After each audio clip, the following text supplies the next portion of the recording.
നോക്കൂ, ഇക്കാര്യത്തിൽ സർക്കാർ വ്യക്തത വരുത്തേണ്ട ഒന്നിലധികം കാര്യങ്ങളുണ്ട് എന്ന് ഞാൻ വിചാരിക്കുന്നു. അതിൽ ഒന്നാമത്തെ കാര്യം എന്ന് പറയുന്നത്, നമുക്കറിയുന്നത് പോലെ ഇന്ന് മുഖ്യമന്ത്രിയായിരിക്കുന്ന പിണറായി വിജയൻ 1998 മുതൽ പാർട്ടി സെക്രട്ടറി ആയിരുന്നു. ആ പാർട്ടി സെക്രട്ടറിയായി പിണറായി വിജയൻ ഇരിക്കുന്ന കാലത്ത് നയനാർ മന്ത്രിസഭ പാസാക്കിയ ഒരു പ്രധാനപ്പെട്ട കാര്യം എന്ന് പറയുന്നത് സംസ്ഥാനത്ത് പുതിയ ഡിസ്റ്റിലറികളൊന്നും അനുവദിക്കില്ല എന്നാണ്. 1999 നിലവിൽ വന്ന ആ എക്സിക്യൂട്ടീവ് ഓർഡർ ഇപ്പോഴും നിലനിൽക്കുന്നു എന്ന് തന്നെയാണ് ഞാൻ മനസ്സിലാക്കുന്നത്. ഒരു എക്സിക്യൂട്ടീവ് ഓർഡർ മറ്റൊരു എക്സിക്യൂട്ടീവ് ഓർഡറിലൂടെയാണ് സർക്കാർ ഇല്ലാതാക്കുന്നത്. അത്തരത്തിലൊരു എക്സിക്യൂട്ടീവ് ഓർഡർ ഇപ്പോൾ നിലനിൽക്കുന്നുണ്ടോ അതോ അതില്ലാതായോ എന്ന കാര്യം ഒന്നാമതായി സർക്കാർ വ്യക്തമാക്കേണ്ടതുണ്ട്. ഇനി രണ്ടാമത്തെ കാര്യം, നിശ്ചയമായും 2023-24 മദ്യനയം സർക്കാർ പ്രഖ്യാപിച്ചിട്ടുണ്ട്. മദ്യനയം പ്രഖ്യാപിക്കുന്നതുകൊണ്ട് മാത്രം കാര്യങ്ങൾ മാറുന്നില്ല. ആ നയവുമായി ബന്ധപ്പെട്ട നിയമങ്ങളും നിയമത്തിൻ്റെ ചട്ടങ്ങളും ഉണ്ടാകണം. അത്തരത്തിൽ നിയമങ്ങളും ചട്ടങ്ങളും ഉണ്ടാക്കിയിട്ടുണ്ടോ ഇക്കാര്യത്തിൽ എന്നും സർക്കാർ വ്യക്തത വരുത്തണം. ഇതാണ് അടിസ്ഥാനപരമായി സർക്കാർ വ്യക്തത വരുത്തേണ്ട രണ്ട് പ്രാഥമികമായ കാര്യങ്ങൾ. ഇനി 2022 സംസ്ഥാനത്ത് പുതിയ ഡിസ്റ്റിലറികൾ ആരംഭിക്കില്ല എന്ന എക്സിക്യൂട്ടീവ് ഓർഡർ നിലനിൽക്കുന്ന സമയത്ത് OSSന്റെ കമ്പനിയുടെ പ്രസിഡന്റായിട്ടുള്ള CS വാസുദേവൻ, അദ്ദേഹം ഒരു മലയാളിയാണ്, CS വാസുദേവൻ അന്ന് സംസ്ഥാന ചീഫ് സെക്രട്ടറി ആയിരിക്കുന്ന VP ജോയിയുമായും എക്സൈസ് കമ്മീഷനുമായും ഒരു കൂടിക്കാഴ്ച നടത്തുന്നുണ്ട്. ഇവിടെ ഡിസ്റ്റിലറി ആരംഭിക്കാൻ കഴിയുമോ എന്ന കാര്യം ആലോചിക്കാൻ വേണ്ടിയിട്ട് 2022 ഈ എക്സിക്യൂട്ടീവ് ഓർഡർ നിലനിൽക്കുന്ന സമയത്താണ് CS വാസുദേവൻ ചീഫ് സെക്രട്ടറിയുമായും അതുപോലെ തന്നെ എക്സൈസ് കമ്മീഷനുമായും കൂടിക്കാഴ്ച നടത്തുകയും ചർച്ച നടത്തുകയും ചെയ്യുന്നത്. ഈ വാർത്ത പുറത്തുവിട്ടത് ദ ന്യൂ ഇന്ത്യൻ എക്സ്പ്രസ് ആണ്. 2 ദിവസം മുമ്പാണ്. സർക്കാരിൻ്റെ ഭാഗത്തു നിന്ന് ഒരു വിശദീകരണവും ഈ കാര്യത്തിൽ വന്നിട്ടില്ല. ഇനി 2022 പ്രത്യേകത എന്താണ്? ഈ കൂടിക്കാഴ്ച നടന്നതിന് ശേഷം 2022 തന്നെ ഇലപ്പുള്ളി പഞ്ചായത്തിൽ 24 ഏക്കറോളം ഭൂമി ഈ പറയുന്ന OSS കമ്പനി വാങ്ങിക്കുന്നു എന്നുള്ളതാണ്. അപ്പോൾ ഈ കൂടിക്കാഴ്ച നടക്കുന്നു, അതിനുശേഷം 24 ഏക്കർ ഭൂമി ഇലപ്പുള്ളി പഞ്ചായത്തിൽ അവർ വാങ്ങിക്കുന്നു എന്നുള്ളതാണ്. ഇനി ഭയങ്കരമായൊരു കാര്യം എന്ന് പറയുന്നത്, ഇവർ ഈ കേന്ദ്ര സർക്കാർ ഷോർട്ട് ലിസ്റ്റ് ചെയ്തു, അതുകൊണ്ടാണ് നമ്മൾ ഇവർക്ക് അനുമതി കൊടുക്കുന്നതെന്നാണല്ലോ സംസ്ഥാന സർക്കാർ പറയുന്നത്. കേന്ദ്ര സർക്കാർ ഷോർട്ട് ലിസ്റ്റ് ചെയ്യുന്ന എപ്പോഴാണെന്നറിയോ? 2023 2023 ലെറ്റർ ഓഫ് എക്സ്പ്രഷൻ കൊടുക്കുന്നുണ്ട് ഈ കമ്പനി, OSS കമ്പനി. ഏതാണ്? എത്തനോൾ ബേസ്ഡ് പെട്രോളിയം പ്രോഡക്റ്റ് ഉണ്ടാക്കാനുള്ള ലൈസൻസിന് വേണ്ടിയിട്ട്. ആ ലെറ്റർ ഓഫ് ഇൻട്രസ്റ്റ് കൊടുക്കുമ്പോൾ, എക്സ്പ്രഷൻ കൊടുക്കുമ്പോൾ ഏത് അഡ്രസ്സാണ് വെച്ചിരിക്കുന്നത് അറിയാമോ? എലപ്പുള്ളി പഞ്ചായത്തിലെ ഈ അഡ്രസ്സാണ് വെച്ചിരിക്കുന്നത്. 24 ഏക്കർ ഭൂമിയുടെ അഡ്രസ്സാണ് വെച്ചിരിക്കുന്നത്. ഈ കേന്ദ്ര സർക്കാരിൻ്റെ നിയമം വളരെ കർക്കശത്തോടുകൂടി പറയുന്നൊരു കാര്യം, നിങ്ങൾ ഏത് അഡ്രസ്സിൽ നിന്നാണ് ഈ പറയുന്ന പ്ലാന്റിന് അനുമതി തേടുന്നത് അവിടുന്ന് ഷിഫ്റ്റ് ചെയ്യാൻ പറ്റില്ല. ആ അഡ്രസ്സിൽ നിന്ന് ഷിഫ്റ്റ് ചെയ്യാൻ പറ്റില്ല. അപ്പോൾ ഈ 2023-24 മദ്യനയം മാറുന്നതിന് മുമ്പ് തന്നെ ഇവർ ലെറ്റർ ഓഫ് എക്സ്പ്രഷനുമായി പോയി കേന്ദ്ര സർക്കാരിന് ഈ പ്ലാന്റിനുള്ള ലൈസൻസ് വാങ്ങിക്കുന്നു. ഇവിടെ ഇത് കിട്ടും.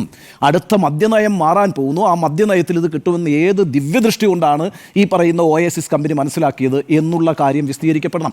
അപ്പോൾ ഈ പറയുന്ന കാര്യങ്ങളൊക്കെയാണ് യഥാർത്ഥത്തിൽ അതിനകത്ത് ദുരൂഹത ഉണ്ടാക്കുന്നത്. പിന്നെ ഇപ്പോൾ അരുൺ സൂചിപ്പിച്ചതുപോലെ ഈ പറയുന്ന ബ്രൂവറി ഡിസ്റ്റിലറി ഓർഡറിൽ പറയുന്നുണ്ടല്ലോ, കേരള വാട്ടർ അതോറിറ്റി ഇവർക്ക് വെള്ളം കൊടുക്കും എന്ന് പറഞ്ഞുകൊണ്ടൊരു എഗ്രിമെൻ്റ് ഉണ്ടാക്കിയിട്ടുണ്ട് എന്നും അതിൻ്റെ അടിസ്ഥാനത്തിൽ കൂടിയാണ് ഈ പറയുന്ന അനുമതി നൽകുന്നത് എന്നും പറയുന്നുണ്ടല്ലോ.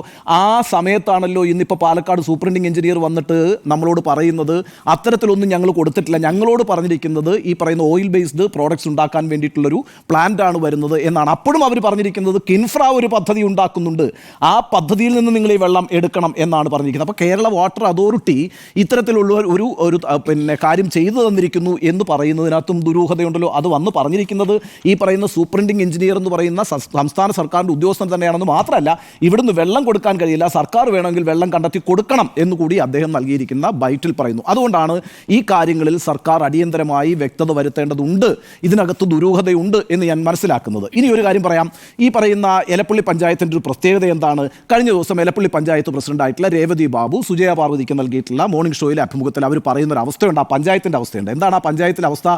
44 കിലോമീറ്ററോളം കേരള വാട്ടർ അതോറിറ്റിയുടെ പൈപ്പ് പദ്ധതി ഇതുവരെ പൂർത്തിയാക്കിയിട്ടില്ല. 44 കിലോമീറ്ററോളം ആ പഞ്ചായത്തിൽ, അവിടുത്തെ പഞ്ചായത്ത് പ്രസിഡന്റ് രേഖപ്പെടുത്തുന്നതാണ്, സാക്ഷ്യപ്പെടുത്തുന്നതാണ്. 2722 വീടുകൾക്ക് ഹൗസ് കണക്ഷൻ കൊടുത്തിട്ടില്ല. ഇതുവരെ ആ വെള്ളം അവിടെ എത്തിക്കാൻ കഴിഞ്ഞിട്ടില്ല വീടുകളിൽ. ഇതാണ് അവിടുത്തെ അവസ്ഥ എന്ന് പറയുന്നത്. എന്ന് മാത്രവുമല്ല, കേന്ദ്ര ജലശക്തി മിഷൻ്റെ അവാർഡ് വാങ്ങിച്ചിട്ടുള്ള പഞ്ചായത്താണ് ആ പഞ്ചായത്ത് എന്ന് പറയുന്നത്. ഒരൊറ്റ പഞ്ചായത്തിനാണ് ഞാൻ മനസ്സിലാക്കുന്നത് കേരള സംസ്ഥാനത്തിൽ അവാർഡ് കിട്ടിയിട്ടില്ല. എന്തിനാ അവാർഡ് കിട്ടിയത്?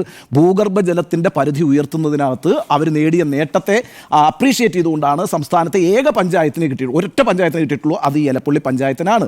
എന്ന് മാത്രമല്ല, നമുക്ക് കൃഷി ചെയ്യാമെന്ന് പറയുന്ന സംസ്ഥാന സർക്കാരിൻ്റെ പദ്ധതിയുടെ ഭാഗമായിട്ട് 68 ഏക്കർ ഭൂമി, തരിശു ഭൂമി അവിടെ കൃഷിഭൂമിയാക്കിയിട്ടുണ്ട് എന്നും ആ അഭിമുഖത്തിൽ പറയുന്നുണ്ട്. ആ അർത്ഥത്തിൽ അവിടെ കാർഷിക വ്യവസ്ഥയെ ശക്തിപ്പെടുത്താൻ വേണ്ടി ഇറങ്ങി പുറപ്പെട്ടിട്ടുള്ള, അവിടുത്തെ ജലദൗർബല്യം പരിഹരിക്കാൻ ഇറങ്ങി പുറപ്പെട്ടിട്ടുള്ള പഞ്ചായത്ത് പ്രവർത്തകരും അവിടുത്തെ മനുഷ്യരുമൊക്കെ കൂടെ കൂട്ടായി നേടിയ ഒരു നേട്ടത്തിൻ്റെ മുകളിലേക്കാണ് ഈ കമ്പനി വന്ന് ലാൻഡ് ചെയ്യാൻ പോകുന്നത് എന്നുള്ളതാണ്. ഭൂഗർഭജലം അടക്കം അവിടെ ചൂഷണം ചെയ്യപ്പെടും എന്ന കാര്യത്തിൽ ഒരു സംശയവും വേണ്ട. അത്തരത്തിലുള്ള ഒരു പ്രദേശത്തേക്ക് ഇങ്ങനൊരു പദ്ധതി ഒളിച്ചു കടത്തുന്നതിൻ്റെ ലക്ഷ്യം എന്താണ്?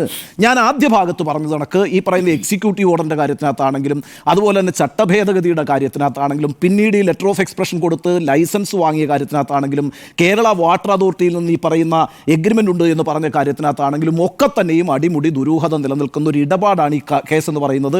അതുകൊണ്ട് സംസ്ഥാന സർക്കാർ ഈ കാര്യത്തിൽ ഒരു വ്യക്തത വരുത്തണം. ഇതൊരു രാഷ്ട്രീയ വിഭാഗത്തിൻ്റെ മാത്രം പ്രശ്നമല്ല. നമ്മൾ വളരെ പെട്ടെന്ന് വികസന വിരോധികൾ അല്ലെങ്കിൽ പ്രതിപക്ഷത്തിൻ്റെ ആരോപണം എടുത്തുന്നയിക്കുന്നു. ഇത്തരത്തിലുള്ള വാദമുഖങ്ങൾ കൊണ്ട് തടയാവുന്ന കാര്യമല്ല. ജനങ്ങൾക്കിടയിൽ ഒരു സംശയം ഉണ്ടായിട്ടുണ്ടെങ്കിൽ, പൊതുസമൂഹത്തിൽ ഈ വിഷയം ചർച്ച ചെയ്യുന്നുണ്ടെങ്കിൽ അതിൻ്റെ വ്യക്തത അങ്ങ് വരുത്തിയാൽ ഈ പ്രശ്നം അങ്ങ് പരിഹരിക്കും. ഇക്കാര്യത്തിൽ സർക്കാരിന് എന്താണ് മറച്ചുവെക്കാനുള്ളത്? സർക്കാരിനൊന്നും മറച്ചുവെക്കാനില്ലെങ്കിൽ ഞാൻ ഈ പറഞ്ഞിട്ടുള്ള 1, 2, 3, 4 എന്നുള്ള ചോദ്യങ്ങൾക്ക് ഒരു വ്യക്തത വരുത്തണം. അല്ലാത്ത പക്ഷം ഈ കാര്യത്തിൽ ദുരൂഹതയുണ്ട്, ദുരൂഹത തുടരുന്നു എന്ന് വിശ്വസിക്കാനാണ് ഞാൻ താല്പര്യപ്പെടുന്നത്. ഈ കാര്യത്തിൽ എൻ്റെ നിലപാട് അതാണ്. ഓക്കെ.